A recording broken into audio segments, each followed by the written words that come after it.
but it also, But I need people that so last year at BlerDCon, me and D, actually when we kicked off the live stream on Friday, we somehow ended up talking about A Soldier Story, right? Yeah, we did. That was we weird. did. Yeah, we did. It was funny. It was one of the weirdest things ever. We just started going into Soldier Story, bro. But that's 3BG in a nutshell. We just dive into that. But anyways, one thing about this movie, I was at Orange Julius with my girl, right? And I saw this motherfucker had a big ass large cup, and I thought to myself, cup, C-U-P. Remember that scene in whatever movie? I would appreciate about this movie. And there you go. You want to talk about seeing black people sweat their ass off in the Deep South? You seen a bunch of fucking niggas in white t-shirts sweating to sweat. Best part about this movie, this is what you call shoulder unarmed sweat. But anyway, man. First off, let's start it over again. Yeah, let's start it over. Happy Black History Month. Yes. May the grace of Frederick Douglass bestowed in front of your house this morning. May you also remember to keep the door open for keep the back door open for Harriet Tubman to get in. Also, don't forget to light the candle. Leave a peanut out for George Washington Carver. How about that? Also remember, y'all, leave a bottle of Pinot Grigio out for the ghost of David Ruffin. Before we get into this movie, we have to bring up something. BlerStation. So last year we did a stream for at BlerDCon with BlerStation. It was very fun, actually. Funny enough, between all of us enjoying BlerDCon and then kind of diving back over to the BlerStation booth and stuff, all of us kind of in the BlerStation press corps, we kind of, on top of everybody else that was also doing press at BlerDCon, we all kind of contributed to doing a very productive stream at BlerDCon. It was very fun. We got a lot of people, cosplayers, and everybody involved in that. So this year, go ahead. And it was very fun because it was a collective of several different groups, and basically coming together. And not to make it sound like it's just like all three black geeks, all about us. It was something that me and Chris, from the very beginning of BlerDCon, we wanted to be a part of something like that. I remember the very first time we wanted we can get other people on it because the press corps, wherever it was at the time when we first came to BlerDCon, was close to non-effing existent. Didn't we have to pay to get in, Chris? I think we had to pay to get in the first year. We didn't know the protocol. I think, but that's first year cons. It's like they don't know the protocol, and it's weird the first year, but then the second year onwards, it was like, oh yeah, if you're pressed, you can. I just say this, just having an opportunity to do that, especially at a spot where I thought that would be great. Everybody coming off the escalator, seeing where we was at and all the rest of that. It was very cool. Fun part about that for me was people who know who we are and all the rest of that, seeing either Chris or me over there and automatically like, of course y'all niggas are doing some shit over here. It's like we have been going to BlerDCon since its inception, and we don't plan to stop doing it. But whatever. But the point is, I just wanted to bring up the fact that it was really cool thing. The real cool thing to me was, y'all know how I am. I have a low respect for influencers and shit, but I thought it was very cool to see. I think that was Chris and them that had Cleo show up, right? Holes. Yeah, that was Chris and them that had him. They had him, right? Or was that Blur's Eye View? That was Blur's Eye View that had him. Yeah, Blur's Eye View. But still, the fact that, like I said once again, you coming right off the escalator, you see where we were at. I thought that was a cool ass thing, man, just for everybody. Couple of my friends, I didn't know our boy Corey from Philly, Animedia. Yeah, I think it's Animedia. Yeah. I didn't even know he signed up for the shit. I felt like a dumbass because when I saw Corey, like, hey, what's up? Like, yeah, I signed up for this shit. Oh fuck, that is y'all name, Animedia. I knew that. I follow these niggas and everything, young. So for whatever reason, I blanked when we were scheduling everybody, and I forgot about them. And on top of that, because on some real shit, and I told this to Corey. He was like, because he was happy, he was fine with the spot, but I told him, I would have got you something better. My dumb ass. He's like, nigga.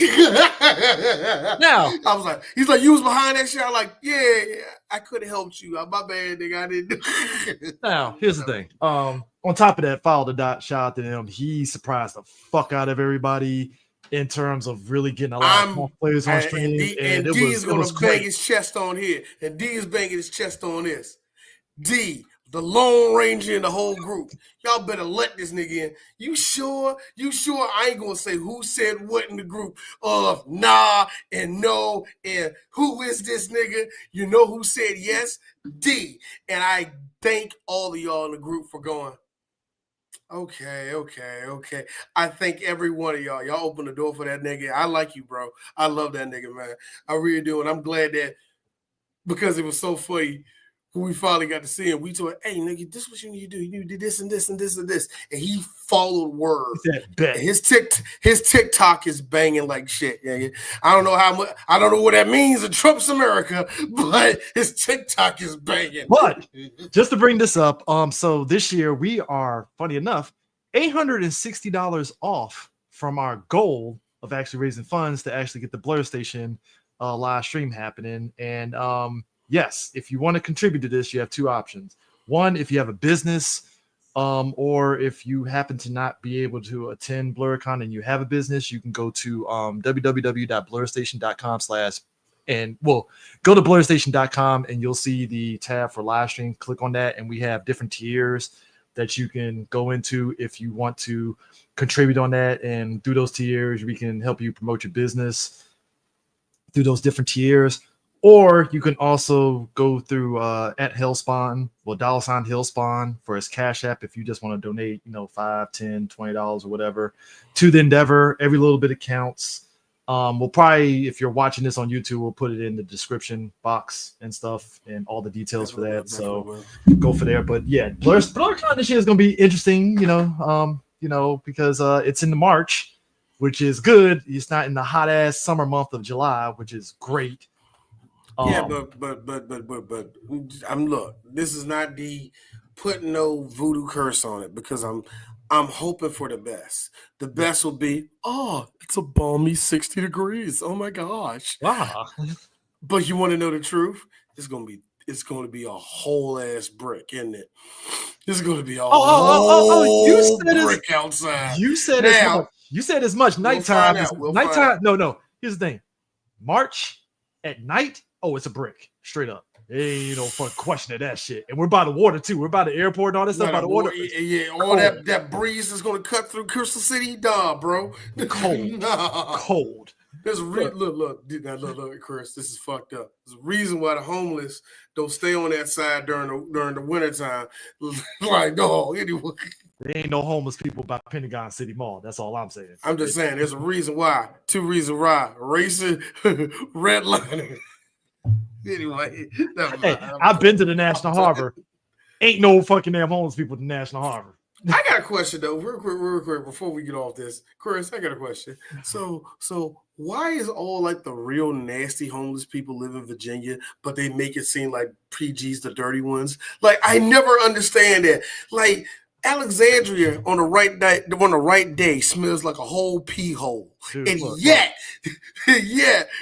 we're the jungle buddies. I don't know. All I'm saying is I feel like 50 Cent where I'm a PG County resident where I'm like, what you say fuck me for? Like, what the fuck we do?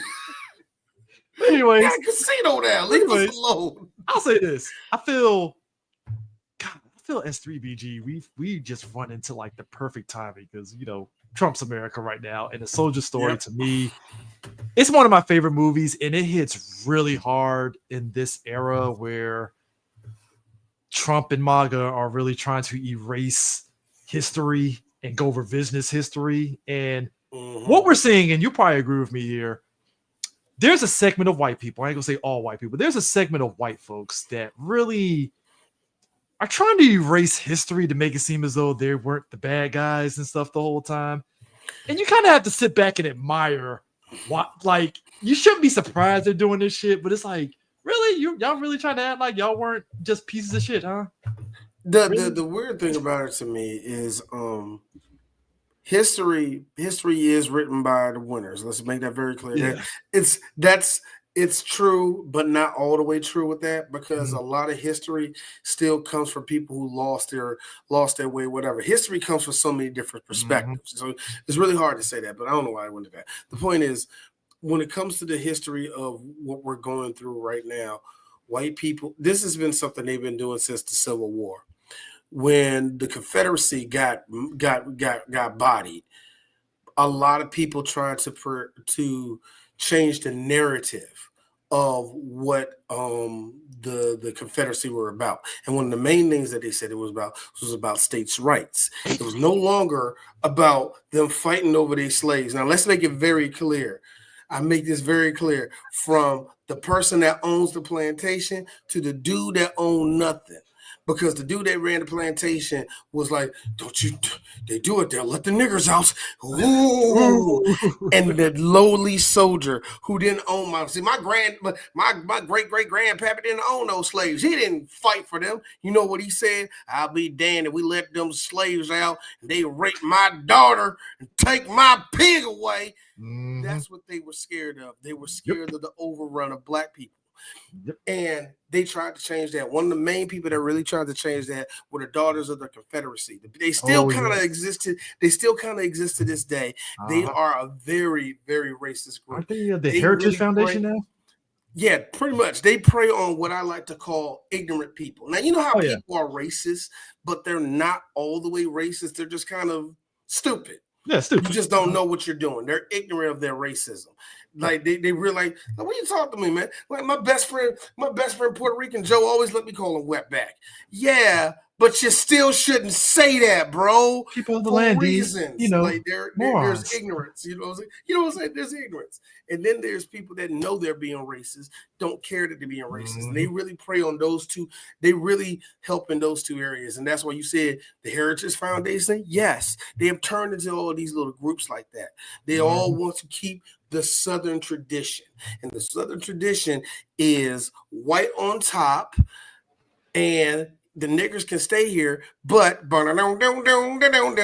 Jim Crow's out to you know what I'm saying? Eh, You know what I'm saying? They that's how it always was. So you always see, it's always interesting when you see moments like this in history, and I hate saying how interesting this is, because there's a lot of people going to be dying over shit like this. There's a lot of people that ain't going to be eating over shit like this. There are some people, that's the end of your food stamps, that's the end of your Medicaid, that's the end of something, and that's sad, and that shouldn't be. But white folk, y'all have a tradition of falling for this shit a lot.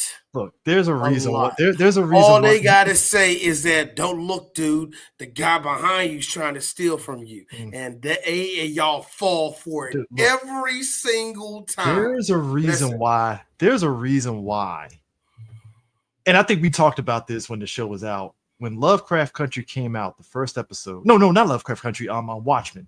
When Watchmen came out, and we saw that episode about the Tulsa. We saw that first episode, the Tulsa Massacre, right? Mm-hmm. Or was it Lovecraft Country? No, it was it was No, that Watchmen. was It was Watchmen. it was Watchmen, because Yeah, Lovecraft mentioned Tulsa. yeah. By the way, I really didn't like I really didn't like how I really don't like how black media, how we float to Tulsa and we'll float to Emmett Till so quickly. Yeah, no. It really kind of creeps me But out, but whatever. I will say this. I kind of had to get that off my Yeah. chest. But it Whatever. was kind of interesting how like Watchmen blew folks' mind that the Tulsa Mhm. Massacre was a real thing, because that's something that white folks, funny enough, in history buried. And Yeah. like there were some black people, and I remember I took an African American history course, and that's when I found out about it when I was in college. And again, it was one of those things that white people tried to bury because that was on them. There's a reason why the Tulsa Massacre happened. And Ever it's like, since I oh was a shit. kid. Now, because I got family from Wichita and mainly Oklahoma, Muskogee, Oklahoma. Shout out to all y'all in Muskogee. My dad, I was always told that they blew up Tulsa. Now that's the way I always heard, they blew up Yeah, Tulsa. They blew up the black part of Tulsa. I thought it was actual bombs. What I didn't like a know, big hole or something. yeah, I thought it was something like that. Because I'm a kid, I don't fucking Yeah, know. yeah. But You hear blown up, then, you just think a crater, and then yeah, it's like, you all know right, what I cool. mean. But then the older I get, the more I piece together. And then the scary part was the more I pieced together that they blew up. It wasn't Broad Street in Philly, but it was a whole block in Philly. They Mhm. blew up a whole block in Philly. They blew up blocks in DC. They blew up blocks in Detroit. That's where the term blockbuster came from because they used to blow up freaking blocks Yep. trying to drive out black people, in some cases poor white people, but mostly black people. They did it all through the South and all the rest of that shit, yeah. Mhm. And I am glad that millennials are making sure that the kids underneath us know all of this shit because it's today. There are people that lived in the South all their life, and for whatever, now I won't say they lived in the South all their life. I won't put it on them. There's a section of black people who truly didn't know what a sundown town was. Yeah, I think me and you. That's I the think. I think scary part right there. if I'm you like, have, how do y'all not know about that? I mean, That shocked me. because think about it. I think we talked at length. Like we both got family from North Carolina, so like there are parts of Yeah. North Carolina that our family are from, and that's probably why my grandfather does not want to live in North Carolina still to this day. Because like I said, my grandfather grew up in an era where he was still picking cotton, Yeah. and so like for him, North Carolina's like, yeah, I'll visit, but I ain't living there and shit. So that's why he Your moved to granddad, DC. you always said that. I always said that your granddad was part of it. Your granddad was part of that generation where like, we were sharecroppers. You mean slaves? No sharecroppers, nigga. You was a slave. What you? And then, I had finally gotten that old. My grandma was cracking up when I was saying this speech, but I was saying I finally got old enough where I could look all y'all old black people like, no, we were sharecroppers, nigga. You was a slave. No, but it's like, You were picking tobacco, cotton, tobacco, cotton, corn, potatoes. I don't care, nigga. You was bent over and you was ripping something out the but ground. like we grew You up, was a slave. we got family in North Carolina that like lived in areas that were former sundown towns. Some of them in North Carolina still kind of have sundown vibes. It's still there a little bit. The thing that shocks me is they say there's some in Virginia. I can believe that to an extent. Now, Yeah. Sundown Town ranges from the police is going to be watching y'all the whole fucking town to nah, nigga, do not be around them white folk. Don't get gas here. Because even when you think you are, you ain't all right around there, bro. If you getting gas, pump your gas and get up out of there, bro. Getting like that. What time is it? Like you know the 6 difference. o'clock. You want to know the difference between Jim Crow era and now when it comes to sundown town? They give you a 10-second start now. So nigga, better find the nearest highway. You better go to the next town. If you turn right, you short, bro. So better hit that Google Maps and be like, where the highway at? Yeah, it's right there. Let me go ahead and man. Like I hear they say there's some parts of Maryland. I'll be real with you. I'll be real with you. I ain't scared of no hillbillies out here. Anyway, I'm not. I ain't scared of no Maryland hillbillies. I'm sorry. Look, you ain't gonna make me scared of rolling through St. Mary's County. That's all I'm saying. It's like, all right, cool. You're not. Now I will admit. People on meth scare me because I don't know your strength. I just don't know your strength.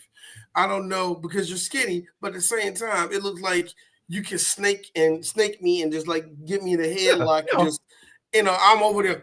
You know what I mean? Like I don't know. I don't know what you possess. You're on meth. That is meth strength. That's a different course. Anyway. So a soldier story, being that it's in Jim Crow South and all that stuff. One of the things that deep Louisiana. Yeah, deep Louisiana. But what like stuck out to me about this movie, I saw it as a kid on cable.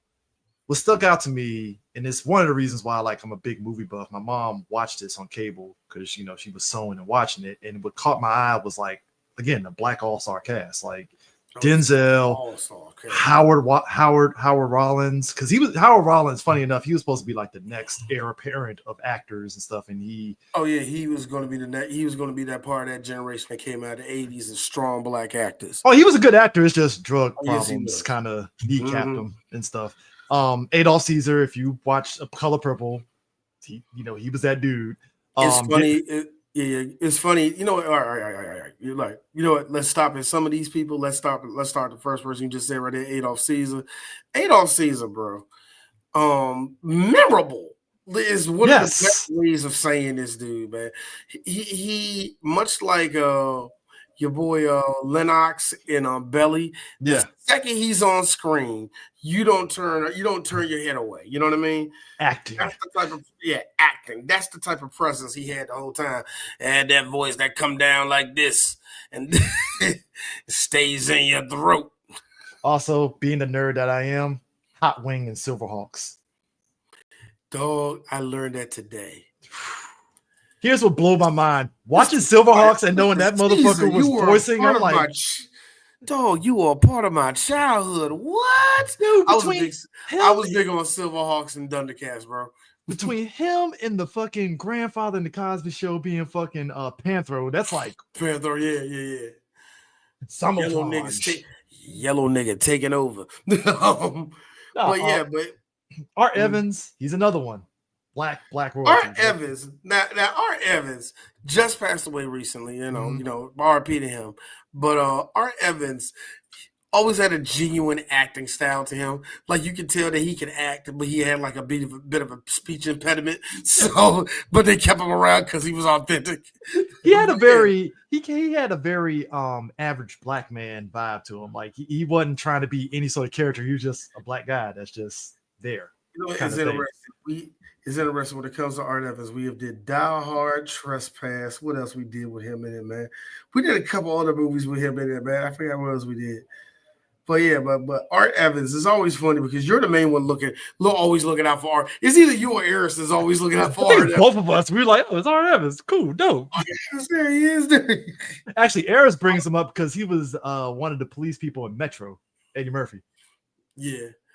Now, then David, and then here's the thing. Here, I think you brought it up. It blows my mind because there's 3 young actors at this point in time in this movie: David Allen Greer, Robert Townsend, and Denzel Washington. Yeah. Now Denzel, you want to talk about all the way 20s Denzel right here. This is when he still was wearing glasses. He can pull that off. And look, Denzel, and I love how he's been emphasizing, especially after Gladiator 2 came out on the press run, about how stage acting really is very important if you're an actual actor. Because stage acting prepares you for how you do movies. And when you watch this movie, you could tell, oh, you were still doing stage acting is how you came into this movie and took it over with your fucking acting big time. And Adolfo Caesar is known for stage acting too. So there's a lot of that. That's the thing that really made the 80s and some part of the 90s, especially for black actors more than white, is that you could tell the people that came off the stage. Yeah. And because they always had a presence about it, they always approach acting from a different standpoint and all the rest of that. Like, it's kind of funny. David Allen Greer never shook that off. You can tell the first place he came from was being on stage. Just the way he presents the way he says his voice, and all the way that even when he's acting, you can tell he's acting in that weird stage play vibe with him, man. Yeah. Like Denzel really had that. The scene that we all make fun of in this movie, pure stage. Get your hands off me. Jamie killed me. Hold on. Jamie, no. You got to put the fuck into it. Get your fucking hands off me. Get your fucking hands off me. That's a nigga right there. He went full nigga on that. He has done that in so many more. Get your hands off me. He did it in Glory. Because it's a black actor doing it, like Morgan Freeman, it's like, all right, you got to keep it to the time period, so you can't really go crazy. Yeah, it was St. Elsewhere era Denzel. It was. That is a good way of referencing it. I want to also bring this up, dude. Woo, yeah, United Negro College Fund. Yep. No. Now the Negro College Fund. Now, if you're old enough, they kept that voiceover up until the 90s. They really did. Up until the 90s after he passed, but the blaxploitation trailers, that actually gets me because there are quite a few of them where you would hear actually JD's Revenge. Mm-hmm. He's in that. I know for a fact that's his voice now. Wow. Yeah. He did have an interesting voice, so he had that good smoker's voice coming really down. Actually, to be honest with you, I feel that we talked about last week. I feel that Jim Varney took a lot of that voice. Oh, when if you watch Ernest Scared Stupid, when he's like the gruff colonel, like that kind Nah, of shit. man, we got it. It's the same voice. It drops down to the throat, and Yeah. the only reason why I sound like that right now is because my voice is not all the way. But it's like you can tell, like it drops right here, just stay right here. What you call me, boy? You know, none of these white boys like you. Now, you know what? The one thing I did like about this movie is that I like how black people, how we always talk to each other. Oh, yeah. And I say that in the sense of very code switching. Yeah, it's code switching like a motherfucker because it's like you're like, all right, we got this going on there. Like, everything's like very formal and military. We're at 1,600 hours. We come out there, we clean the mess hall, turn it in. Now you look at me, nigga. Now I know you. like he dropped, he switched back to. It's like they were like, no, like even when he's talking to like the white commanding officers, it's like he kind of like ebbs and flows of it and stuff. It's like, yes sir, no sir. You know what, Chris? That's the funniest thing. When I got my new job, I was waiting to code switch back into regular D because that's the only way you can work is if you're yourself. And I was more interested in how quick was everybody going to go back to switch over to everybody being niggas. It wasn't long. I mean, dude, let me tell you something. Black folk, man, we got a way of talking to each other, man. Like, nigga, you don't shut up. If you live in PG County, any auto parts store in the PG County area is going to be comprised of black people. I don't think you're going to find any white person in any place. If you do, he maybe Bowie. Bowie is probably maybe. I'm putting a maybe on Bowie. I'm being mean because I'm gonna say something for if he's a white guy that works out there, he poor. That's terrible. Look, the point is black people in auto parts stores. It's like, oh no, it's black as fucking there. They but it's always funny how to hear black people like we code switching. There was a lot of code switching in this movie because it's the military. Military at the end of the day, y'all still cuss each other all the time. So eventually, the one thing that's going to come out is the N-word is going to have fun. It's the 1940s. The N-word is hitting everybody, white people included. Everybody get hit with this shit. Everybody. But you brought up something, Robert Townsend. Robert Townsend, to me, I've always been strange with Robert Townsend because I don't think he's a bad actor. It's just I don't think acting is his forte per se. Like, he's a good writer. He can be a good director, but it's just acting. I get what you mean by that. He's all right. He's all right. I do understand what you mean by that. I feel that Robert Townsend, more for him, he has this he is always playing something where it ain't gonna be too hard for him to do. He can do comedy, he can play it straight, he can do some drama. Because even in a movie where he's doing a terrible accent, what was that, The Mighty Quinn, he can still do drama within it. He is good for what he is. Black Americans not beating the shitty Jamaican accent. They ain't never beating that shit. Him and Denzel. And Denzel. Both coconut, monin in that motherfucking movie. Here's the difference, though. Denzel's a sex icon, so he gets an excuse. He can get away with it. He can get away with that shit. Hey, Robert, that shitty fucking dreads with the accent. You ain't beating that accent. You want to hear something sad? It ain't sad. It ain't sad because y'all. There's a couple of girls our age are going to do it to Michael B. Jordan, which will be sad. I think Michael B. Jordan is going to get old, but he's going to get older before we know it. You know what I mean? like he's going to hit like 60. He's like, you all right, Mike? You like old grade. Like, you see how his face look now? Anyway, he's a millennial like us, so I don't think it's going to hit him like that. He'd be all right.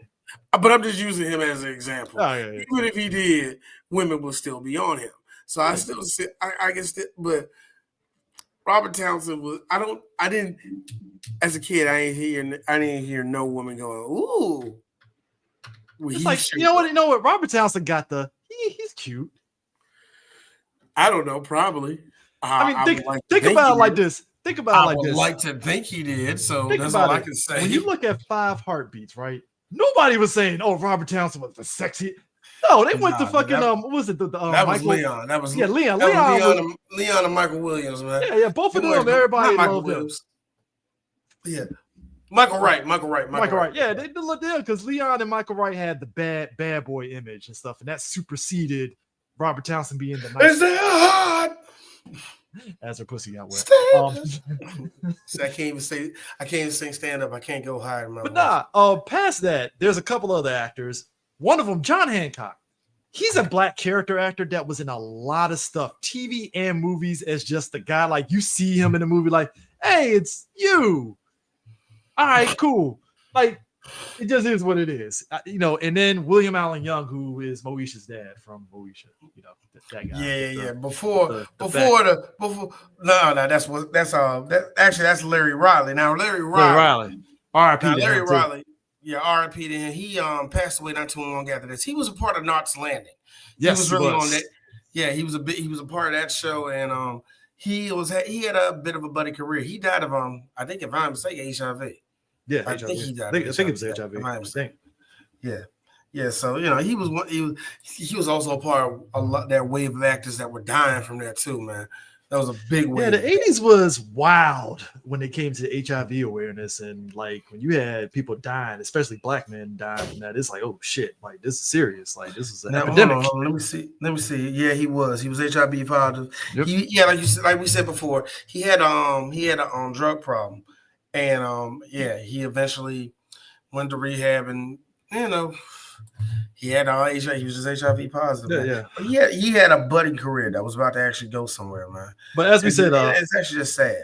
But as we said, Howard Rollins was another one who he was a stage actor, and if you grew up during a certain era like we did, he was a main actor in The Heat of the Night, and he was damn good in that show. And yes, he was. If you look at the time period, he was one of probably like 5 black officers during this period of time, and black officers during this time period, they were not respected. And there were a lot of white people who had to grit their teeth that they had to salute a black officer. And I appreciated that this movie did not cut card. They did not wince at this. Like the racism was up in your face, and it wasn't like sanitized at all. Like everything that you see in terms of the struggles of a black officer was right there in your face.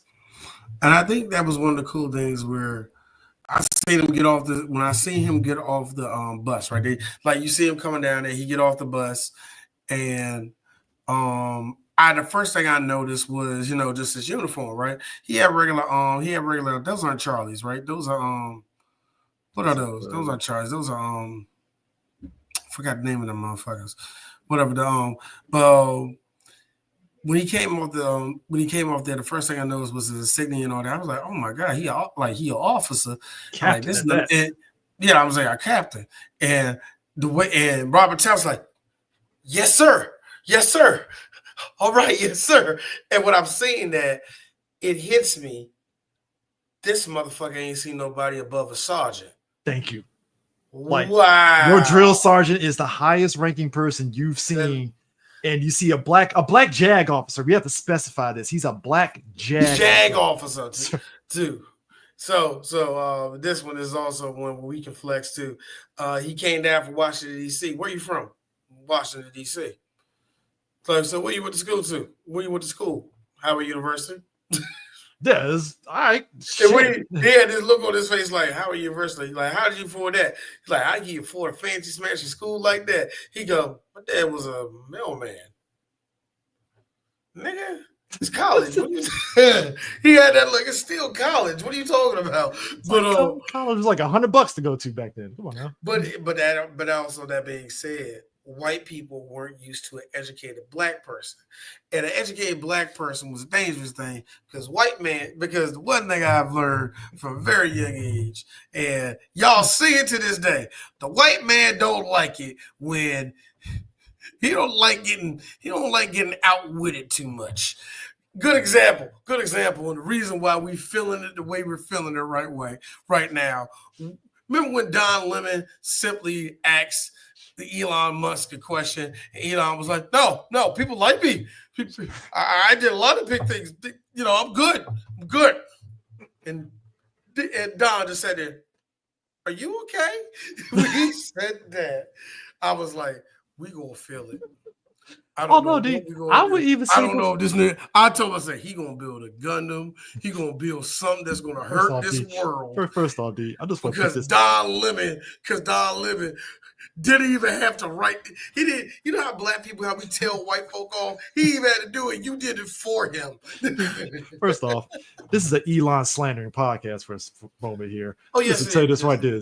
You really sat there and think this dumb motherfucker could build a Gundam? He will build a fucking Roblox robot before he can build a Gundam. All right, don't give that dude credit. Dude, my kids play Roblox.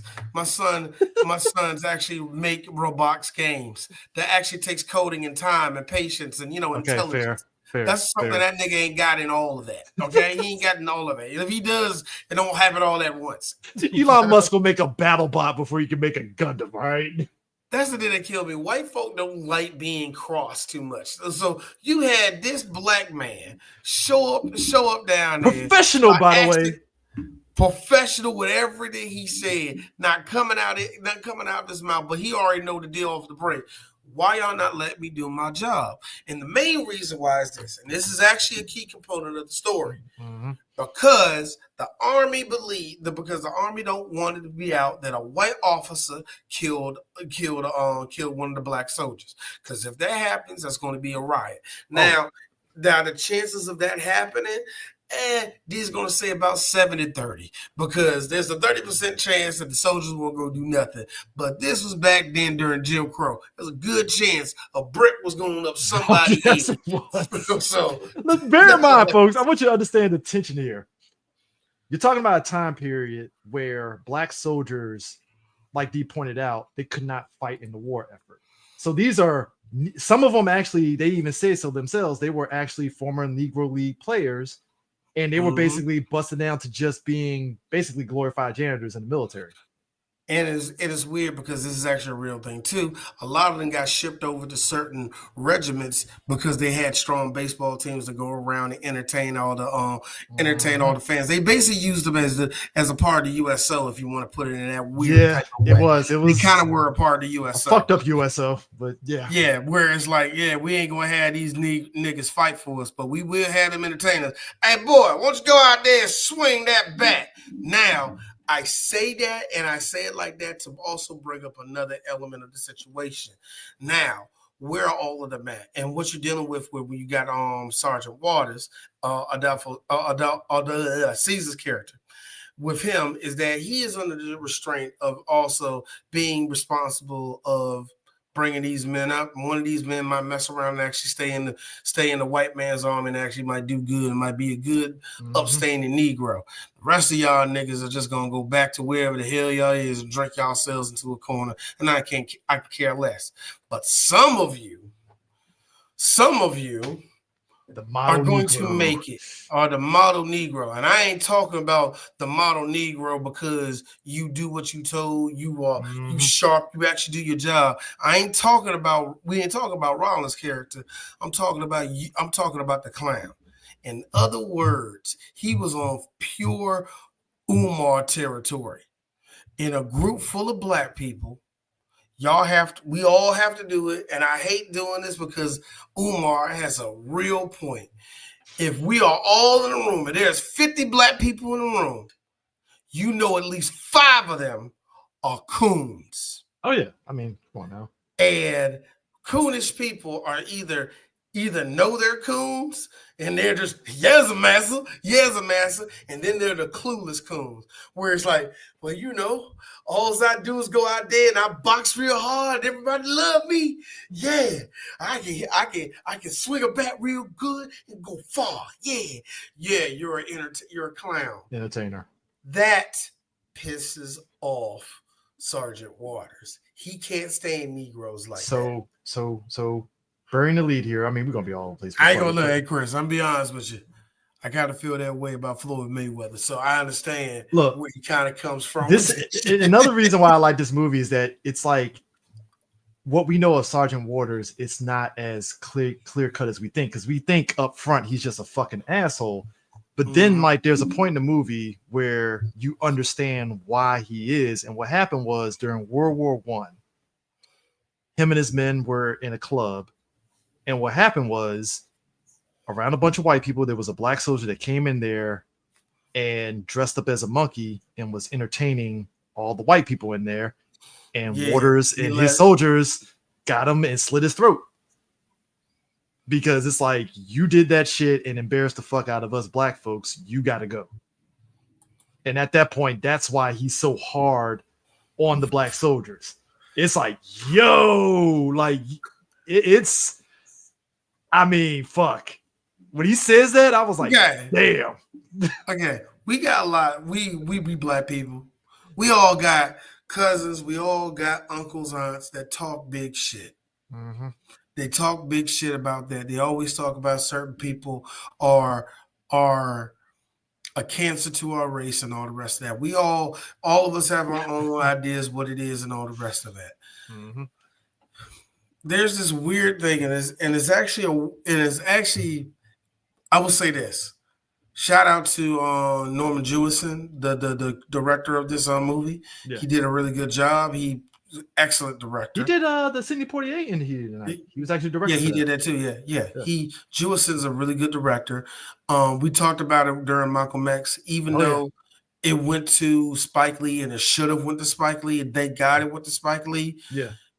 If he would have did Malcolm X, I think it would have not have the bite that that Spike Lee would have had, but it still would have been a great movie. It would have been well shot on the rest of that. Yeah. But shout out to him for having this weird storyline where not only does it kind of dive into a bit of colorism when it comes to black folk, but it also dives into how black people feel about what embarrasses us, what makes us feel bad, and how we got to live with that. It's really hard to deal with living in the white man's world and trying to be something that, you don't want. We all have, look, black people, the one thing where we all have to share is that we all got to, like you just said early, Chris, code switch. Yeah. Chris, that pisses me off that we all have to do that shit. It's unfortunate. We have no choice. We got we do it so much. We do it with our own people, and sometimes when we do it with our own people, it can create laughs. It's a defense mechanism. It's a defense mechanism, really. It's a defense mechanism. We have no choice. That is something that was burned into us from slave trauma. We do that. But the other thing that was burned into us from slave trauma was that also too. Like, nigga, we are trying to get out of here, and you are slowing us down. Now, the interesting, and this is where I say as a director, he does give the question to the audience where it was, who gives you the right to be judge and jury over that? Yeah, Denzel's character says the same thing to a degree. Yeah, it's like, who the fuck are you to sit there and try to take our joy away and say we can't do that? It's like, like, what the fuck? Well, nigga, you did the same thing back to him. You killed him. And yeah, I'll be honest with you. And like I said, good movies always ask a question. Was Denzel in the right of doing so? You still killed a man.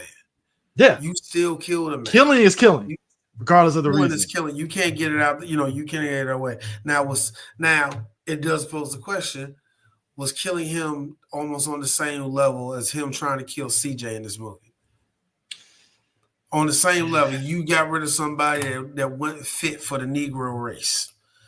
And to be honest with you, as much as I can't understand his feelings on that, I think it's worse when black people try to kill black people, trying to clear up things. That doesn't work, man. Because I mean, it's eye for eye leaves everybody blind, and with one eye, and nobody can't drive straight. So you see what I'm saying? And that's what makes it conflicting, because it's like this movie. It's like like you said, the trauma of like Waters thinking that he was doing the right thing by framing him, but it's like you framed him, which is wild. This guy gonna go to jail for life, and he hung himself. That's the crazy part. Hung himself. And that's the whack part about it, young.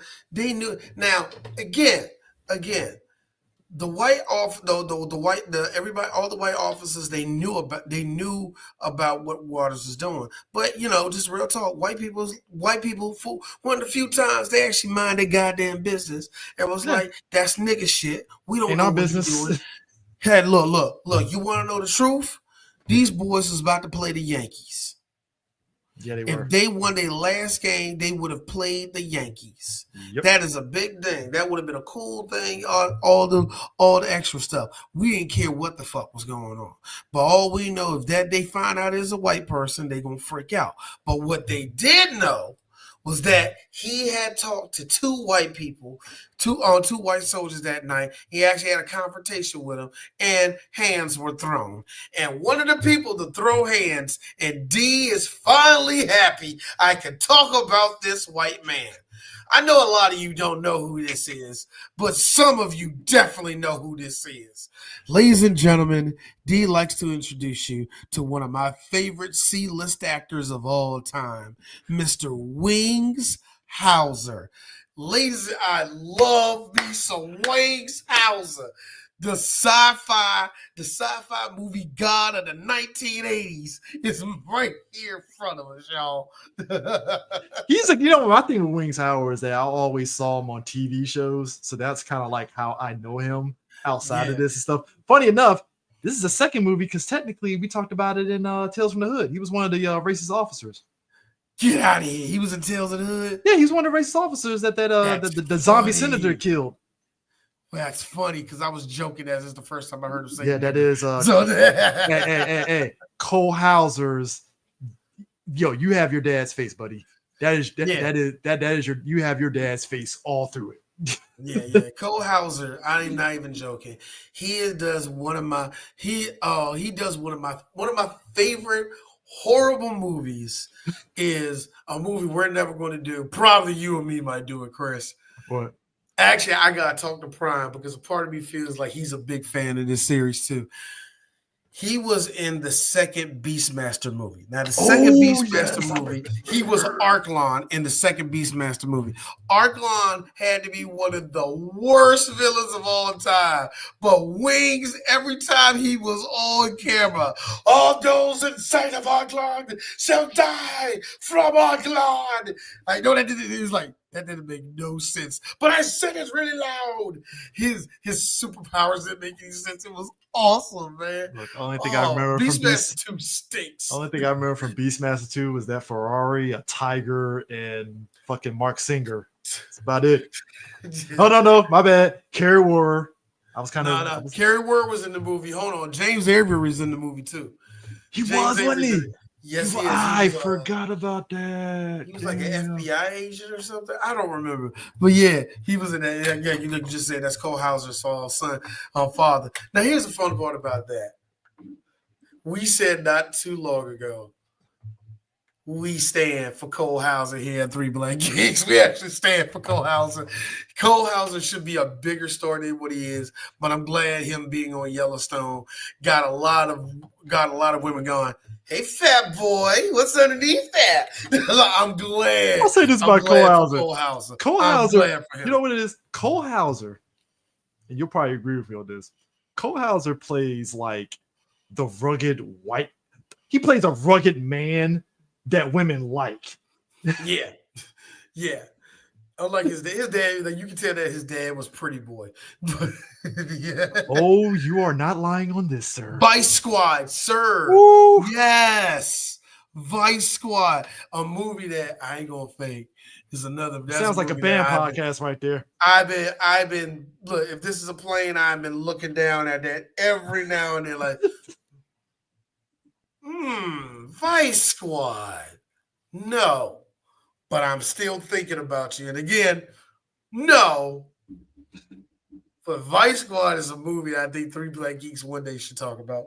But yeah, it was kind of funny seeing Cole Hauser, but he was one of the officers that confronted him and confronted Waters, and they had a moment back and forth. But the one thing about white folk, when it comes to killing black people, I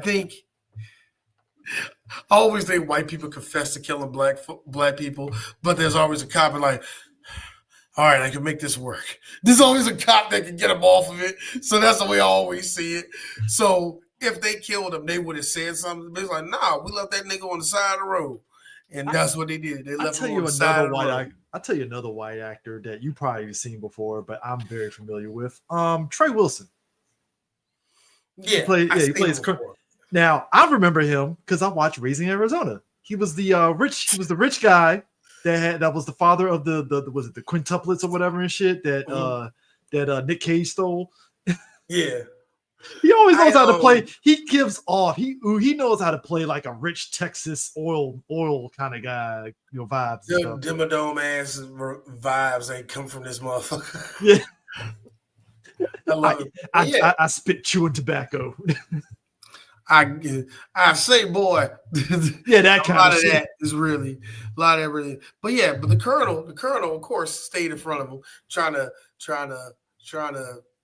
He wanted him to get like, that. He basically wanted him out after. I think they gave him 3 days to solve the crime, which I'm like, damn, you only give him three fucking sir, days. that Like, ain't enough for nothing, and you know it ain't enough for nothing. I'm giving you 3 days. And the one thing again is the military. So the military is going to let you do shit if you kind of muscle up and say something. So he just had like, go ahead and do what you want to do, and he gave him permission enough to do enough, just enough. Davenport, to Now, his credit, was just like, because number one, they threw him in his own the officer barracks, and he's by himself because they didn't have an officer's barracks for black people, for a black officer. So they was just like, yeah, we have an empty barracks. Have fun. I know something, y'all. You know what's scary? You in the South, you sweating, you hot as fuck, and all you hear is crickets, and do you hear a lone car? Man, The way he got up, he was in his drawers, and like, I don't blame you, nigga. I'll be the bro. same way. And you ain't got no peace on you either, bro. Ooh. Bro, let me tell you something. I'll tell you this myself. My great grandparents, they lived in Robbins, North Carolina, small town, North Carolina. It's one of those. It's definitely a sundown town. That's the vibes I got, right? I remember, I was in middle school at the time. I slept out on their porch. It's definitely one of those porch where it's like outside kind of porch, right? I remember I was sleeping on the couch outside, and again, where it's at, like you said, crickets and everything is peaceful, right? My uncle was pulling in late night, and you just see lights, and I just immediately got up like, the fuck is going on? So I feel Davenport when he got up, just like, the fuck, like, all right, like, you just gonna bust up in here while I'm asleep, trying to, like, what do you want from me? I feel him. And that was kind of weird. In that same scene, that's when he learned that, wait a minute, y'all know the Klan ain't got nothing to do with this. Where the white boys at? Yep. Where them white boys at? And they were really concerned that the white boys did it. But even when they gave the testimony, he's like, well, you talked to him, so what you want to do with him? You want to lock him up? No, because they didn't do this shit. It's like, why you still want to? And the thing that got me was like, why you still want to dig and all the rest? I'm like, he was like, y'all get out my way and let me do my fucking job, bro. And I like the intrigue they was on of his it. ass the whole time of that, yeah. And I like the intrigue of it because it's just like the white people just wanted to just bury it. Like, well, black guy got killed. Who the fuck cares? But he's like, no, I'm here. Let me do the investigation and stuff. And it was, like I said, everything started lining up because even Private Wilkie, you find out he got busted down to private because he actually had higher rank, but he got busted down because he was drinking on duty. Mm-hmm. Basically, he got drunk on duty and he got busted down. He was like, man, it took me 10 years to get them stripes. Hey, you were drinking on a job, buddy. I don't want to hit. That's a nigga. And we don't look. I always say this all the time, y'all. We don't make niggas like Adolph Caesar no more. We don't make coons like him no more. That's a guy that I'm like, I kind of don't want to talk to you. You probably cuss my ass out, so I'm good. Man, that's like because he played drill sergeant so good, either he's soft as hell or he's actually that energy. Peterson, thought I forgot about you, dumb boy. We fighting. Come on outside. Let's go. I love that scene because the white officer came in here. They all code switched. They're like, yes, sir, and all the rest of that shit. And they're like, Peterson, you thought I forgot about you. Outside. Boy. That fist fight was on some like, yep, that's some black people shit. Denzel had him. But here's the problem. Veteran. You don't give no veteran no veteran of any military branch, you don't give him no time to Nah, recover. That motherfucker said, "Sha," with the pocket saying a wop, wop, plop, plop, pit, pit. I'm like, yo, you let that old got nigga beat gotta be your honest ass with like you. that, bro. That's the first and only time Denzel ever got his ass beat that bad in a movie. Be fair. Boy, hey Chris, I'm a flex it. I'm a nigga from up north. I'm a nigga from up north. I gotta be real, Chris. Oh, it brought me real pleasure to hear that. I'm about to beat your southern ass up and down. Boy, look, there's no beef between the North and the South no more. Black folk don't care. If y'all do that, man, that's some personal shit between y'all. But just gonna keep it real. As a nigga that's born and raised in Washington, D.C., I'm about to beat all the country breakfast out your country ass, nigga. I gotta say this though. They like cause country niggas talk real big shit. Like nigga, I ain't from the city. I'm here, I'm lifting cows. The best line for this. Country niggas, they have a different level of confidence, but their confidence pisses me off so much. Where when I heard all Caesar say that, I was like, preach. I will say this though. Waters had the best line, and like I said, if you watch Martin, you get the line. The day of the Geechee is over. Now, as a kid, I didn't understand the fucking line at all. I didn't know what the fuck a Geechee is. As I got older and I looked it up, I was like, oh, ooh, Yeah, the sing-songy black folk of South Carolina. Now, here's the funny thing. My family on my mama's side, they came from South Carolina. No, they're not Geechee. Yeah. But and it's so funny. Everybody it's so Gullah funny Gullah with black Island. folk. No, because black folk, we have this thing where we don't want to be American and black. We want to be something else. Yeah. And We that's was the thing kings, D. We were kings. I noticed that when everybody has a drop of Dominican, Haitian, or whatever in their blood, they run to them little flags. If you got a drip of Jamaican, oh, you got Jamaican Jamaican flag up flag. there. Jamaican up there, whatever you got up there, Curacao shit, freaking Grenada, all of them, man, Trinidad. If you have a drop of that, yeah, they love having that over being black and American.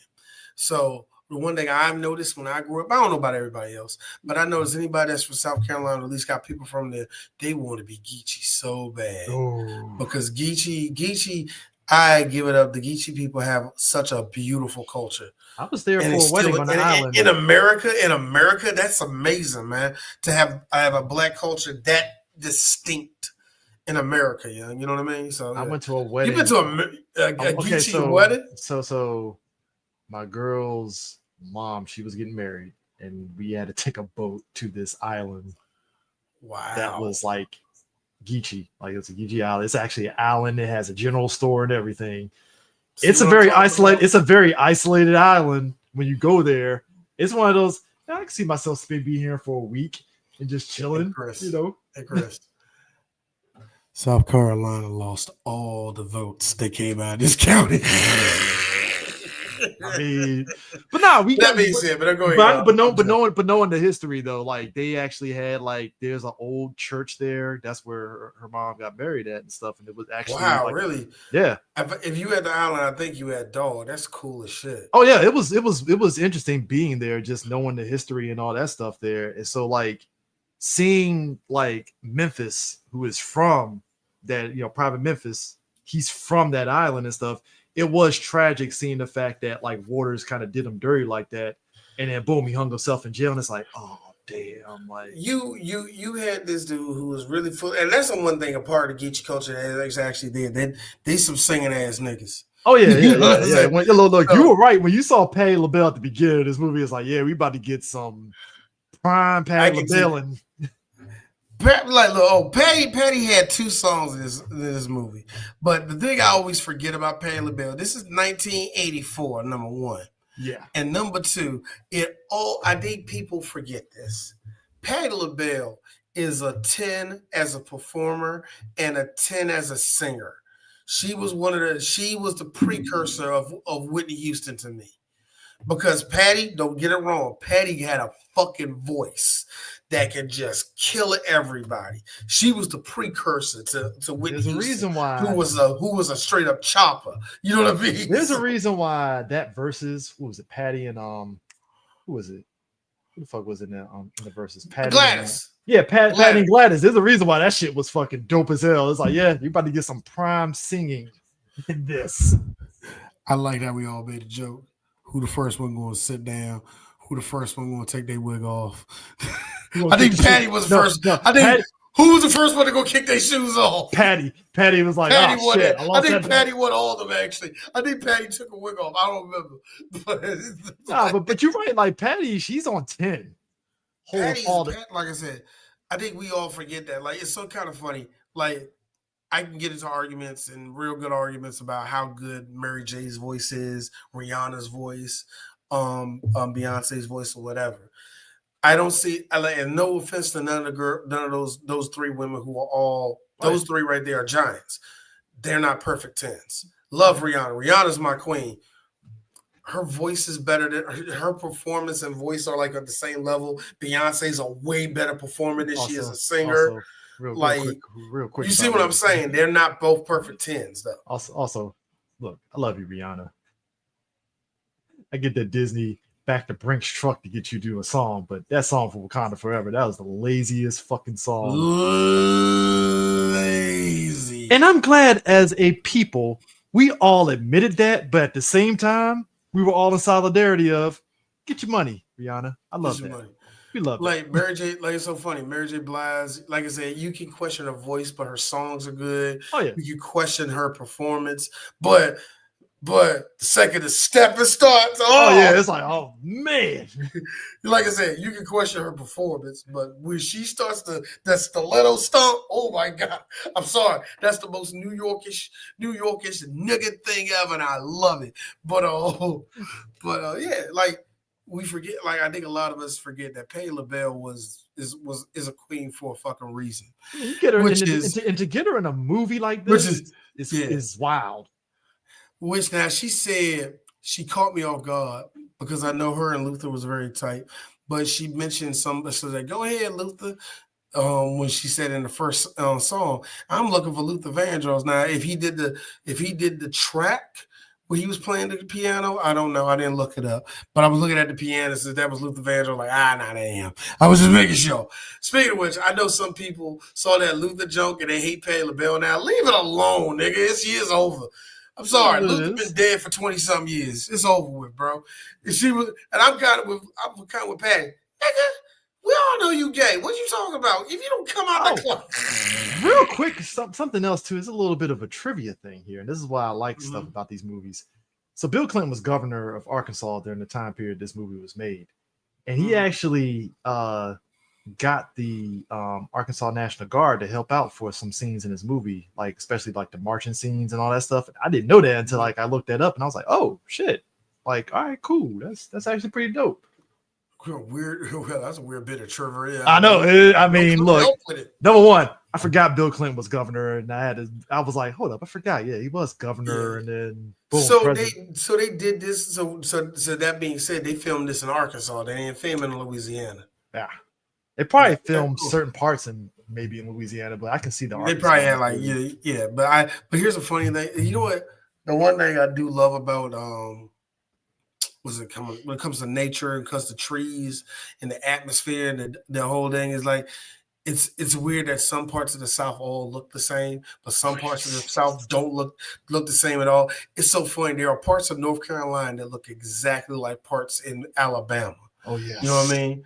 There's some parts in Tennessee that look exactly like Florida. If you filmed a movie, so weird. If you filmed a movie in like fucking Alabama and you said it was set in North Carolina, it's like, that sounds about right. Cool. Yeah, you believe it. All because there were there was a lot of Southern movies that were filmed in like Wilmington or something like that. Yeah. And he said it was like Florida or something like that. Like it's like that's the one thing I like about nature. If you get close enough to a river, you're going to see the same foliage. Look, you're going to see the same I tell you what see the same flora and fauna. You know what I mean? I tell you what hit me was just the fact that like when they show scenes in the movie when they're off base and you see the black folks working out in the fields, And I think we've said this probably multiple times over. It's amazing that it's only in recent times that Southern states finally abolished that shit of having workers like that's. And it's I shouldn't be. I guess I'll say I wasn't shocked. I shouldn't be shocked by that because Southern states tend to take a long ass time to catch up to modern times on certain things, and that's one of them. Yeah, remember, lynching just finally became illegal in America. Oh god, that still blew my mind when I saw that. I was That's like, still really? that is. I look, it's so funny. I like how people try to throw that as a way to knock fucking Obama, which was one of the weirdest detours I ever seen in my life. But whatever. I bet Obama looked up when he signed the bill. All right, this is the anti-lynching law. Fuck you mean it wasn't that? Oh, so this is the first. Wow. Okay. Barack Obama. Wow. You kidding me? He looked at Joe Biden. He looked at Biden on that. And Biden was like, "Hey, bro, what do you want me to say?" Hey, look. I didn't know it at all. And I like niggas in jail up. Come on. Come on. We didn't hang a black in Scranton in years. That's on the crime bill. It's crazy. Come on, I think niggers are reformed now. Joe, I told you about that word. Hold on for 1 second. Oh my god, man. Go ahead. Time for D to entertain everybody. As you know, here on Three Black Geeks, we love making y'all laugh and all the rest of that shit. So, like I said, like, click, subscribe. Please, if you do not follow us, please if you follow us, please hit the notification bell because we're always doing something new, always doing something different on this channel. It's going to be really wacky because we're going to be doing different stuff. As we said again, this year, Three Black Geeks are going to be with BlerDCon at BlerDCon, and I hope all of you will come through and be a part of it. Like I said, we still having our open donations. We will have a description, and we will have the information in the description later on, and all the rest of that. Now it's time for me just to play different clips.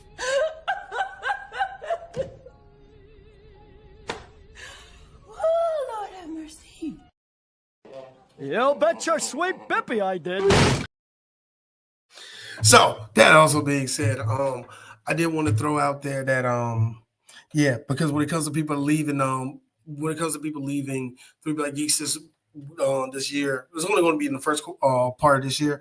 And as y'all see, this is the second week y'all do not see DJ Sue. Y'all probably won't see him till March, maybe. Yeah. I don't know the whole deal about that. And Chris is going to be on his junk every day with me until May, where he's going to disappear for a whole good week and probably longer than that, because I think that's going to forward to our summer break anyway. I don't know. Look, Chris, I think you're going to come back for the 4th of July junk and you're going to be off again. Like, I don't know. What episode? What the hell? But it's kind of interesting. Like I said, he's getting Robertson is getting Oh shit! Yeah, that's right. That was in Biloxi Blues. Though, you never watched Biloxi Blues? That's actually pretty good. Blues. No. I seen Biloxi Blues probably once. I can't tell you about it because I just remember, that was the one with your boy Ferris Bueller. I'm blanking on his name right now, but I remember him talking about the people in his regiment when he started reading his book and all the rest of that. I remember that. Matthew Broderick. Yeah, Matthew Broderick. God, I don't know why I was blanking on his name. And Christopher Walken was in that movie too. Yeah, Christopher Walken was in that movie. God, I forgot about that. But I remember that one thing they was reading his book, and he said that one of the dudes was like it was like the bully, but he said he was like the perfect soldier that he's probably going to die in battle, but he's going to be a hero for it. He basically said he's going to save somebody's life one day. And it was one of those things where he was like, all right, Pekelski, I think you're all right with this one, Jew, or something like that. You know what I mean? But yeah, Biloxi Blues. You know what? I'm sorry. D never watched Tuskegee Airmen. What?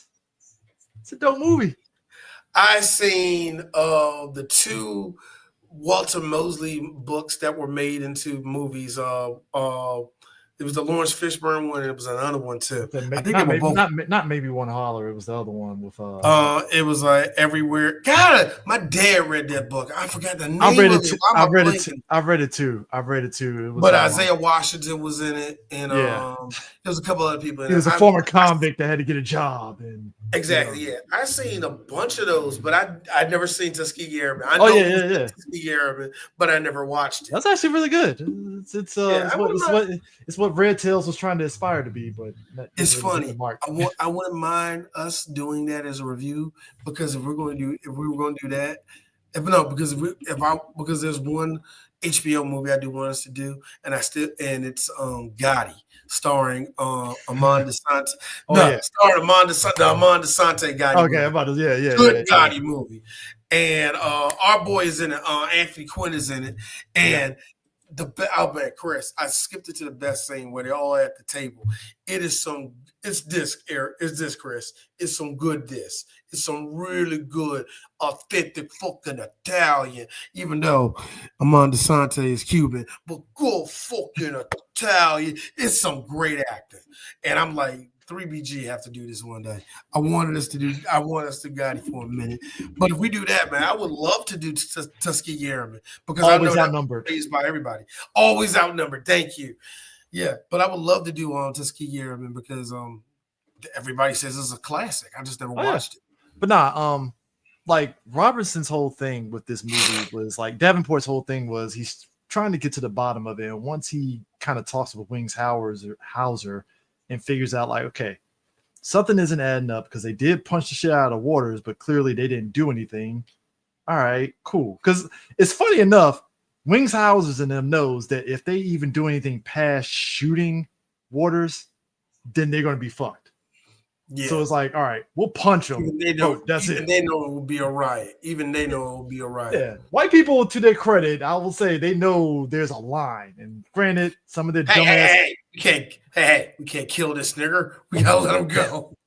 Yes, their dumb cousins will cross that line, and then you know how some of their white people be like, "Oh my god, why would you do that?" I'm like, "Come on, bro, you know racism." You know, Chris, you and me sitting on Blue Sky. Yeah, I don't understand you white folk. Why y'all still out here trying to talk to your cousin like, see, you were made a fool. I am here to help. Stop talking to them that way. Stop that shit because y'all the main ones that let them motherfuckers run around and be Nazis anyway. Stop talking to them like that. Call them assholes like you should. No. Just go old school. Do what your dad did when you were a kid. Pop upside the head. Done. Like fight them. Yeah. Fight them. No, that's my main thing. Especially all you want to be Antifa white folk. If you and I know you got a cousin in your family, punch him. Punch him in the mouth. Punch him in the mouth. Punch him in the mouth. That's all you gotta do. So what's the worst thing going to do? The worst thing they can do is sit there and get angry at you, and that's it. Hey, Chris. Hey, D, how's that gonna make him stop and vote for Trump? Huh?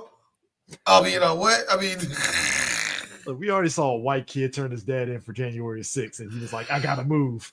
Don't worry, Trump absolved that. Don't worry, he's absolved of his crime because apparently committing treason is not. Dude, let me tell you something. Fuck it. Let me tell you. Let me ask you this. And this is why this is why I love how other countries are dogging the shit out of America right now. I like how Canadians are like, let me get this right, America. And they pointed specifically to white people. So they didn't get at like all of America. It was like, let me get this right, white people. Y'all sit there and love talking about how you're proud to be an American. You love your guns, but you can't just shoot. You can't just keep that same energy towards Donald Trump. I don't understand this. And I'm like, they have a point. That's what they are. Master Trump said not to jump, and they were like, "Oh, all right, we's gonna be some good crackers." I'm proud to be an American, but you ain't gonna fucking turn in your treasonous cousin for breaking into the Capitol. You're gonna let the South African. You're gonna let the South African steal your lunch money. Who can't pull this apartheid shit in the place that he lives at? You gonna let him do it in America because you really don't like your Mexican neighbor. I'm sorry, your neighbor who's actually from Nicaragua, you racist motherfucker. D, it smells like bitch in here. That's all I'm saying. Just saying. These niggas, y'all niggas, like, here's my thing. If you're gonna pee on the Constitution, pee on it, not around it. Thank you. Pee on it. Like, geez, man. There's Like, a here's reason. my Look, thing. yeah, Chris, one of my biggest problems about my sister, I caught my sister off guard with this yesterday. I was talking about being a Clinton Christian, how they was teaching me white Jesus. And Yeah. she immediately started like, what's white Jesus? I'm like, bitch, you already know what white Jesus you. is. You already know what that is. Like white people, y'all don't want to take an L and y'all don't want to say y'all stupid. Those are two things. If y'all just take your L and say we retarded, do you know how much you will be set free? Do you know it? All y'all, you know what? You Chris, this is not a guarantee. This is not a guarantee. If Trump tomorrow said black people reparations and meant it and gave it to us, I'm not thinking Trump. No. Y'all don't want to win. Y'all don't want to win. And I know what a couple of you people are saying. Why don't the Democrats do that shit? Come on, man. We voted them in. They don't need to do it no more. The point is, look, I always said Democrats have to be the adults in the room. So that's not They have to be. But the worst part about it is all the Democrats that are in charge are these grandstanding white people that is like, I tried. Time to go back home to my Mai Tai. No, they are really these type niggas, yeah. You got Hakeem Jeffries and AOC. That's like, look, if I was white, Hakeem I Jeffries would. Going back home every day, getting called nigga by a bunch of random white folk he never seen in his life. AOC gets bomb threats and niggas that be sending her Nikes just so they can piss in them and come inside of them. Like she got to deal with that. Yo honky ass won't do. Every minority of the Democrats is like, look, I could push through these security guards in these buildings and go after that fucking South African bandit. But you know what? The security guards will probably shoot my black ass. So I can't do it. I can't. You know, you can't do it. You America. I like how there's this weird thing, like in the nerve of the GOP and everybody on that side going, how dare you do this? Is that there's been subliminal people saying, you know what could work? That nigga getting shot, and y'all going, oh, why would you want that to happen to the president? I got people who didn't vote telling me that bull crap. You're gonna laugh at this. It was me and like 5 other black folks. Somebody was like, we used to be a proper country. Can we bring back assassinations? And I was like, there was a time period, folks, if you were of a certain age where assassinations was a thing. You know what they were, because they would call, you know what they would call? You want peace. I'm sorry, you want what? You know why they killed RFK? Do you want to know why they killed RFK? You want to know why they killed RFK? Because he loved black people and wanted civil rights to be in war. He said these unions need to chill with all this shit because they working for the people. And you know what the union said? No, they shot him. That's what happened. You want to know, also played by Mr. Rollins. Do you know what happened to Medgar Evers? He laid the blueprint for Martin Luther King. You know what white folks said? No. Bobby Kennedy got the fucking blicky put on him for fucking adopting his brother's shit. John JFK. Now JFK fucked up. That was the CIA. That was a CIA psyop right different. There. That was a lolly. I still don't know all the questions. Think about that. Martin Luther King had to go because the FBI was like, this communists want us to hug each other. We can't have this happen. Can't. Fred Hampton, same. They were like, buddy. He gotta go. Whoa, buddy. You telling poor white people that they're the same as poor black people? Oh, we can't have that. Sorry. You got the Chicanos, the niggers, and the freaking rednecks to come to each other. No, we can't have that. That's a coalition that will take us out. We can't have that happen. Nope. Come on, man. Y'all were the reason why Seals and Carmichael left the country. Y'all the reason why Huey Newton tried to leave the country. Y'all got him addicted to cocaine. Like, come on, bro. Well, to be fair, let's be real too. Take it a step further. We got Trump in 2 terms because white folks really were like, oh, black people having fun with 8 years of Obama. Got to put them in their place here. Nah, we got 8 years of Trump. He's going to come in there, going to make sure everybody reads the Bible. Hey, you know he's gonna take your Social Security, right? No, he's not. Okay, have fun with that, buddy. Oh my god. But anyways, Davenport, 3 days. Now he's finding something fishy, and he's starting to poke at what the fuck really happened. Now the ironic part is you got Peterson and what was the other guy's name? Dude from the Warriors. Dude from the Warriors. Yeah, I didn't catch his name though, but he was out there. Dude, he was kind of the Smalls. Smalls and Peterson. You could tell because Smalls especially, he was kind of like very like nervous and fidgety. If you really catch it during the movie. No sir. I ain't really sure who did it, but he was one of them niggas. Yeah, and Peterson again is Denzel. He knows how to play Joe Cool, and I would give him credit. Like he's really just like, I'm sticking to my story. They ain't gonna ever find out kind of vibe, and I give him credit for that.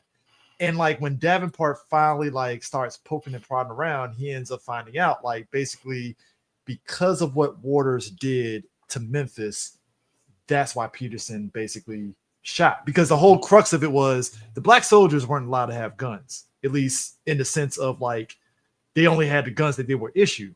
And what you ended up finding out was he actually took the 9mm that was used to shoot Waters out the barrack, out the armory. He wasn't supposed to. He ended up just taking it out illegally, and he shot Waters when he was drunk. And this is after Wings Hauser then punched Waters.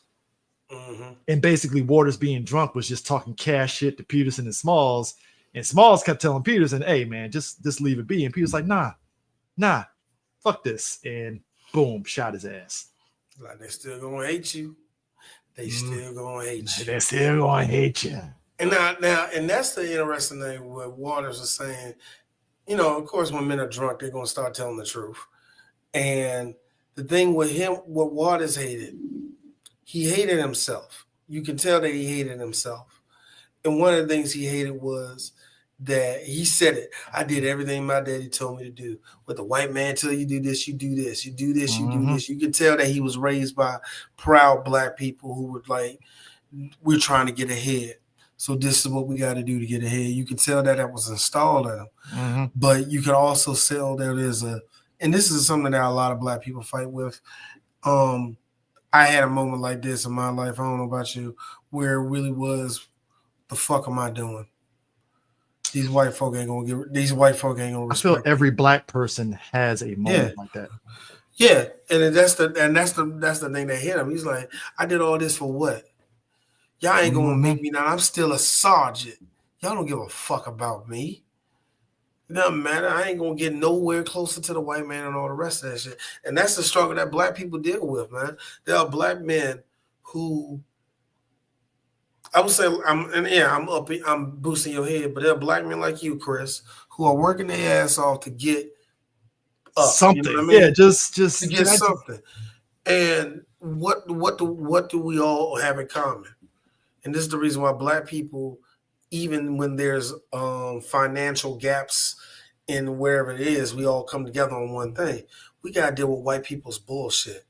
And white people, either because they don't know they're a part of the problem or they know they're a part of the problem, do not want black people to exceed.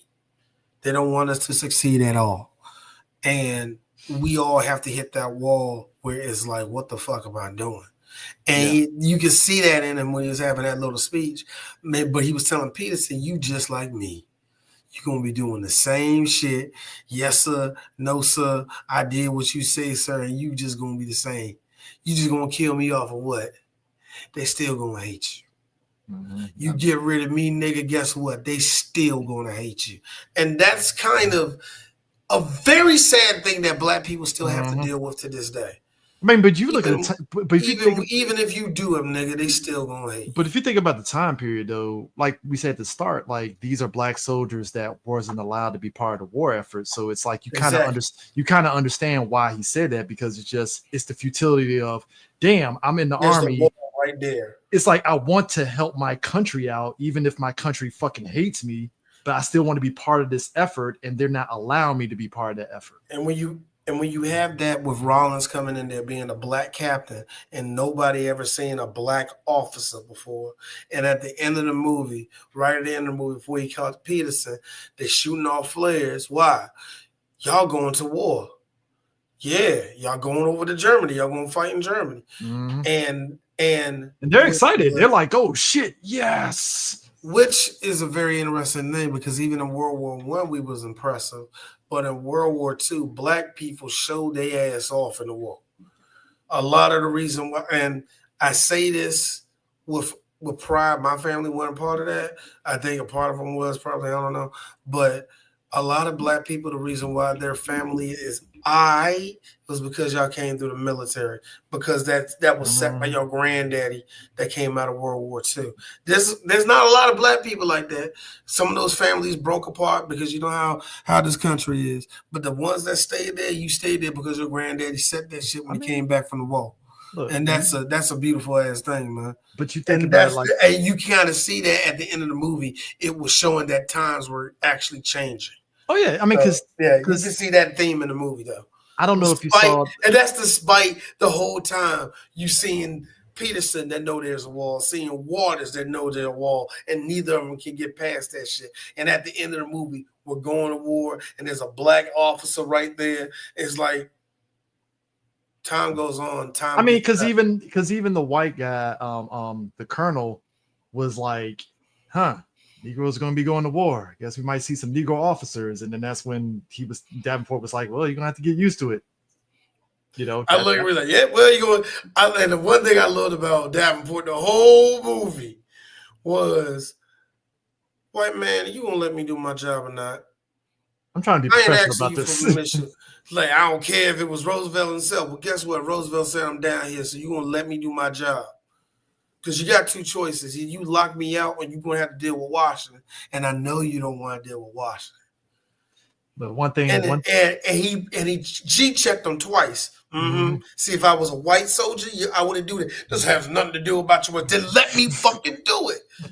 Like, yo, come on, bro. Yeah, but I like that he called him out on that because he was trying to pull that whole, well, I don't see color, and I'm like, bullshit, because you know he really tried to pull Davenport on that I don't see color shit. I mean, he didn't say that word that verbatim. Oh, it was like, it was I don't see color.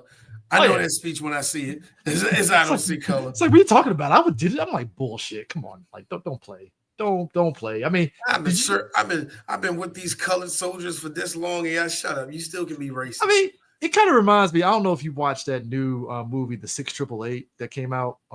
The Tyler Perry directed. Despite the early 15-20 minutes of the movie at the start kind of having a little bit of Tyler Perryisms and stuff, it actually does even out into an actual legit war because it's based off a true story of an actual black female battalion that helped in the effort of bringing mail to the soldiers during World War II. And I remember watching it and I was sitting back like, this kind of has a little bit of soldier story vibes a little bit because we're following these black women and all the trials and tribulations of what they had to sit there and deal with, because just like these black men in the military where they were just stuck with being baseball players and they couldn't be in the war effort, these black women were pretty much in the same territory to where they couldn't be part of war efforts and they can only just do shit like work on cars and that's it. Couldn't do anything else. It's kind of funny. The United States military during the Civil War, black people with the Union, it took a while for Frederick Douglass to finally convince Abraham Lincoln to let black soldiers to actually fight in the war, and it actually was a big boost for the Union. Now, to this day, we got people saying they were black Confederates. There's no such thing as black Confederates. The black Confederates that if you see any pictures with black Confederates they had no choice but to be there. Yeah, because of two reasons. Number one, either they was there with a deluded ass master. Go on, Charles, now come on. We have to go out here and fight these Yankees. Come on. Charles is by my side this whole time. Ain't that right, Charles? Yes, sir. We going out there, aren't we, sir? Yes, we are. I need you to hold this, Charles. I do believe it's getting hot out here, and I can hold my gun. There was a lot of that going on. And on the other side of the same thing, if you saw a bunch of they black Confederates. No, those are Teamsters. And I'm being nice when I'm saying Teamsters because yes, some of them were free black men, but those free black men still had to do grunt shit. They were Teamsters. Black men were not allowed to hold guns in the Confederacy. So, how wild is it for this movie to be taking place in 1944? And all those black officers on that base are told you ain't supposed to have a fucking gun because we cannot let you coons run around here armed and loaded. Because there are documented, and yes, people documented evidence of the military fighting their own military because there was nothing but black people in there and they had guns, and the black soldiers told all the white officers nah at one point and took over the base. There's documented evidence of that shit happening. So white folk were very, very apprehensive of ever giving us a fucking gun or rifle, whatever. So that's just wild to me. That was a rule of the Confederacy that black people could have guns. And you fast forward that nearly 100 years to World War II, and that's wild. I mean, we think about, was it Outlaw Bass Reeves? I think that, real actual person, but like that, he was like one of the few exceptions of black people that actually. There was actually a bunch of black bounty hunters. That was and that actually kind of pissed off white folk. What do you mean this nigga got a gun? Because the cowboys that are fantasized about and all that, they were really black sheriffs and black bounty hunters. A lot of them, man. Even down to the wrangling of cows and horses, all that. No, those was blacks and Mexicans that did that shit. We made that shit cool. Not no white folk. We did. Oh yeah. I mean, look. That's wild, man. Look, and that's part. That's God bless America. I mean, but like I said, that's the core reason why I love A Soldier Story, because it's number one.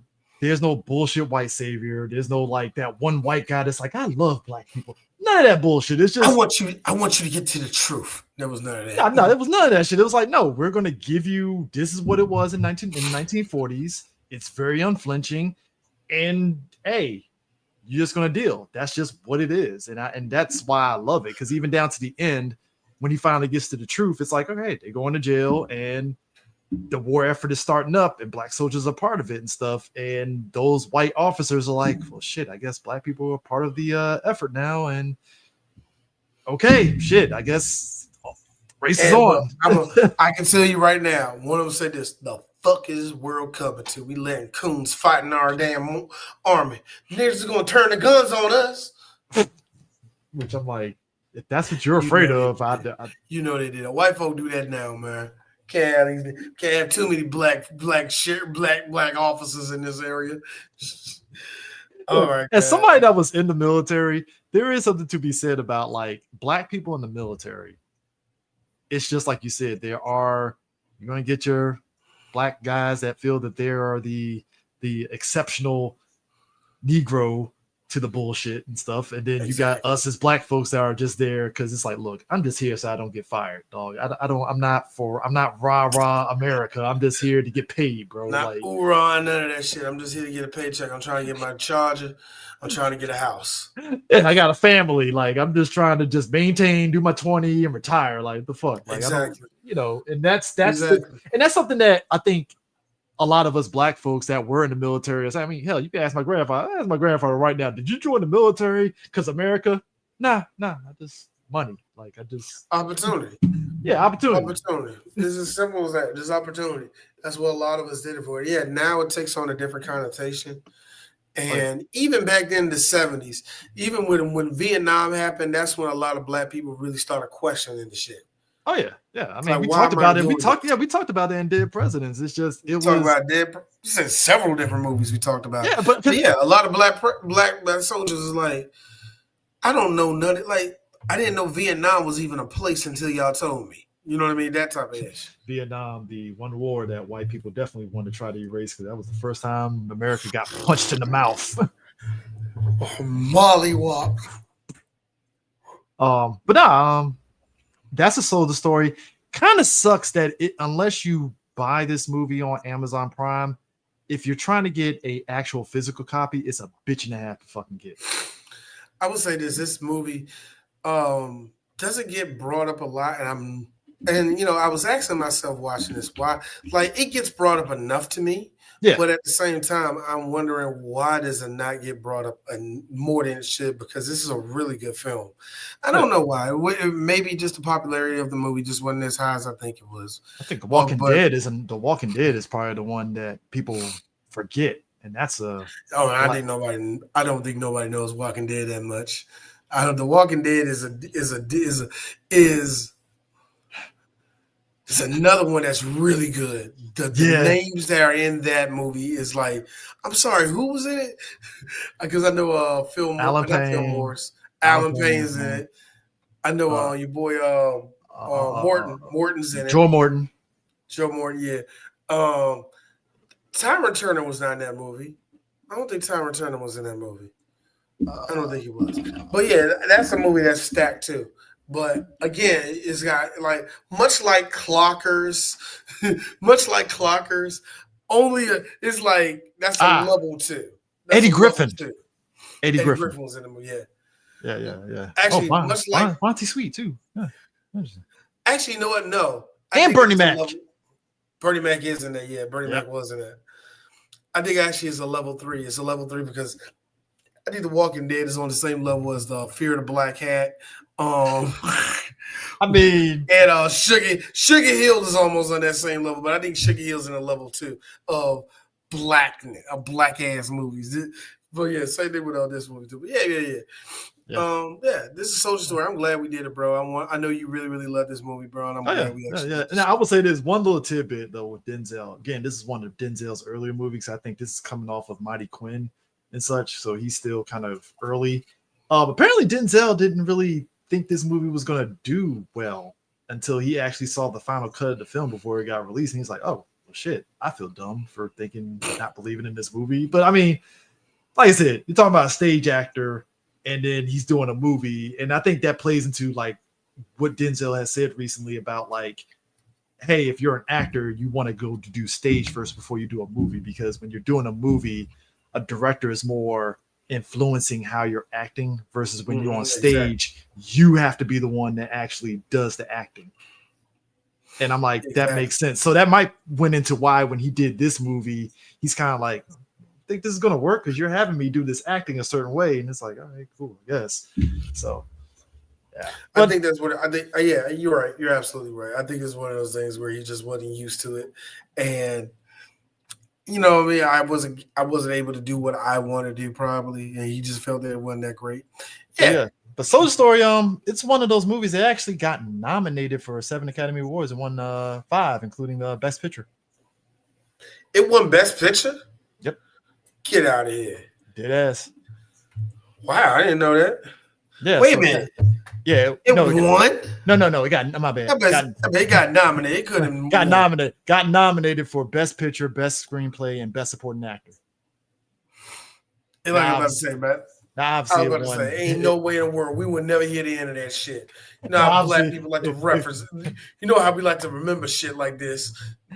Now, I did win 2 NAACP awards, so of course. I think this is also the movie that kind of put Denzel on the map too. Oh yeah, or at least noticed. He was noticed. I think this is definitely one of those movies that, like, given where schools are at now, probably can't show it, but I think this is one of those movies you could show to high schoolers, possibly. Yeah, you should. It should be shown to high schoolers if you ask me. Oh yeah, so yeah. But what we got next on this Black History Month journey? Well, I gotta be real with you. I don't know how we're gonna do any of this shit because I thought DJ Sue would be able to do something this month, and I don't think he would be able to do anything this month. But we'll play it by ear. Well, that's what I'm saying. We'll see. But the next live show, everybody that you will hear us on will be for the Clone Tyrone. Yes.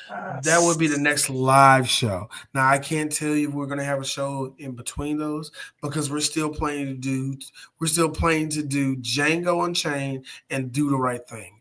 But again, I don't know how we can schedule it. DJ Sue did sit there and say he's gonna try to make the shit work by hook or crook. So I believe him on that because he's definitely I hope like, so. So Yeah, because he's dealing with a move and dealing with, oh my God, I'm dealing with Oh. ancient internet. Yeah, actually, correction on that. Tevin's right. This was Denzel's second movie because he did Carbon Copy. So this is before The Mighty Quinn. My bad. I'm tripping. Yeah, I'm about to say this had to be. I was going to do that too. Because he did. He did Cry. He did Cry Freedom. And that's another one that people talk about. That's another one. That's another one. Cry Freedom, Jesus, yeah. But yeah, like I said, I plan for us to do those two movies. But the next one, more than likely, y'all will hear us on for a live show. Would be They Clone Tyrone. Very new, a new Negro classic, if you ask me. And if I can say anything on that right now, it's a movie that meant a lot for me, and I think it means a lot to a bunch of us because I knew at least 2 Tyrones. Actually about 5.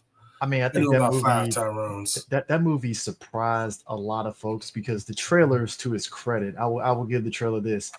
You couldn't really make heads or tails of what the movie was going to go direction wise. You just thought, oh, this is a very weird black movie. All right, cool. And then when you watch the movie, it's like, oh shit, like, okay. I will say this. All right.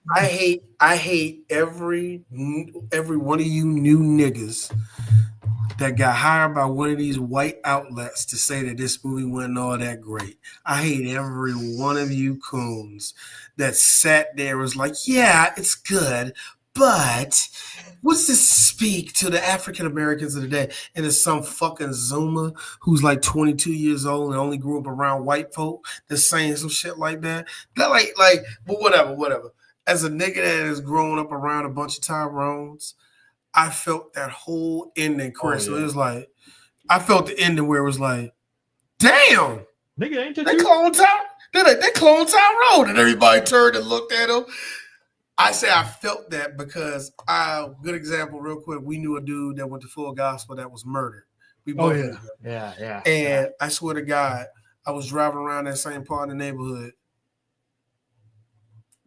There's another one. Looks just like him.